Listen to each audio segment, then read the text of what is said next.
By inviting Mr. D.K. Agarwal to commence his presentation. Thank you. Yeah. So, very good morning. I think today we are gathering in the early morning, so I'm sure you are fresh with the breakfast. The first slide talks about the polyester value chain, where it is in the Rama. As you can see, we are a consumer staple company. We serve the consumer products. We are not affected by the recessionary conditions you saw in 2008, and also you will see in the following slides that Europe and United States, how our performance is there. So the PTA is upstream integration strategy. As you can see, the PTA and MEG, the new plant for MEG, which is acquired by us in United States, is the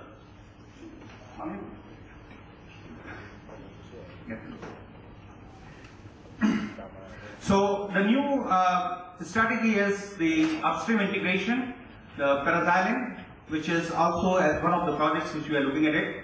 Upstream integration into paraxylene will capture the whole value chain. The whole objective of IVL is now to capture more value chain from naphtha to end product. We control the end product, so we want to capture as much value chain as possible. And that is the strategy. When you control the end product, you control the market. So what is the intention is now is to capture more value chain. What is the global trends driving demand for polyester? Urbanization, more urbanization, as in China you have seen how much urbanization is happening, which is driving the end product demand in terms of beverages and food. Sustainability, the word is talking about sustainability in the recycling, quality of life, productivity and innovation. So these global trends are driving the demand for polyester, rapidly growing at 6.7% per annum, as you will see in the following slides. The next slide talks about the growth. In 2011, you can see the 62 million is the total demand. This gives you the rest of the world is 12 million, Asia is 31 million, Europe is 9 million, North America is 9 million. So 62 million in 2011, which is a growth of 6.9%. It's projected to grow by 7.3%. As you can see from 2011 to 2015, the projected demand is expected to grow to 82 billion. So we are in a business which is rapidly growing, the consumer products. As you can see in a recessionary situation, if the discretionary expenditure which goes away, discretionary expenditure means you don't spend on the cars, the construction department gets hit, but not the consumer products. These are by the consultants that the industry will continue to grow rapidly at 7.3% per annum. If we look at the demand growth by segment, where you can see the PET, IVL's major product line is PET. Right now we are in 19 million in 2011, projected to grow to 26 billion, a growth of 8.4%. The fiber, I think we have explained you a number of times that polyester is the fastest growing fiber because cotton, there is limited growth in cotton, and that's why it goes from 40 to 52 million tons from 2011 to 2015. It is growing as a multiple of GDP. As the world grows 2.5 to 3%, the growth is 6.7 to 7%, so it's 2 times the GDP growth. Similarly, film, the polyester film, is expected to grow from 3 to 4. So the CAGR from 11 to 15 is projected to 7.3% in the demand. So we are in an industry which is rapidly growing. We have a substantial market share in the downstream market. This is the first time we are giving you this slide to give you a feel. China does have a big influence in our business, and there is always a destocking and restocking, which is related to the prices.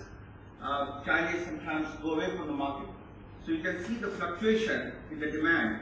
But at the end, and the prices, when the prices are high, they sometimes go away, step away from the market.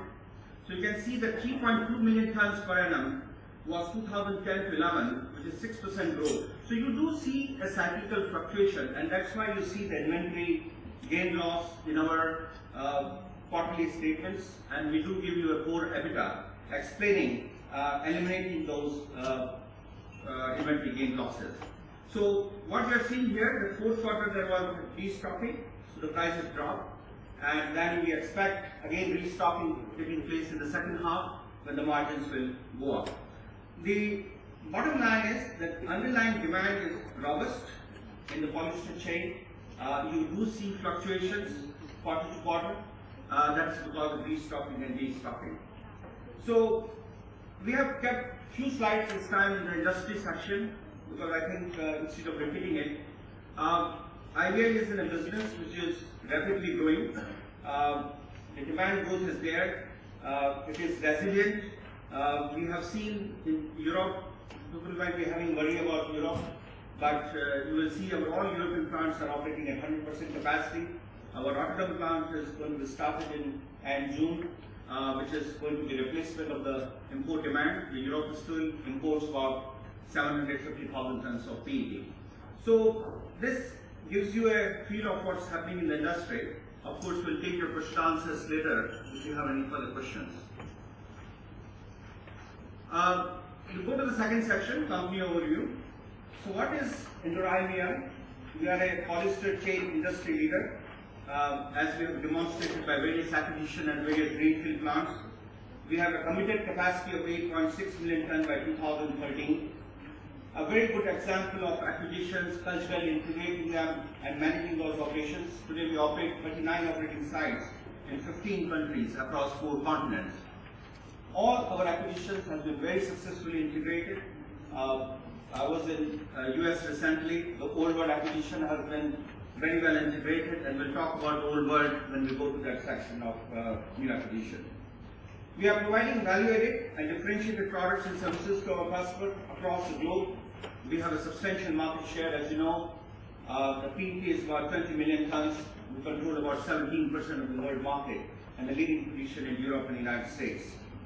We have an integrated portfolio designed for growth. As you can see, we went into EG, which is a new chapter for IVL.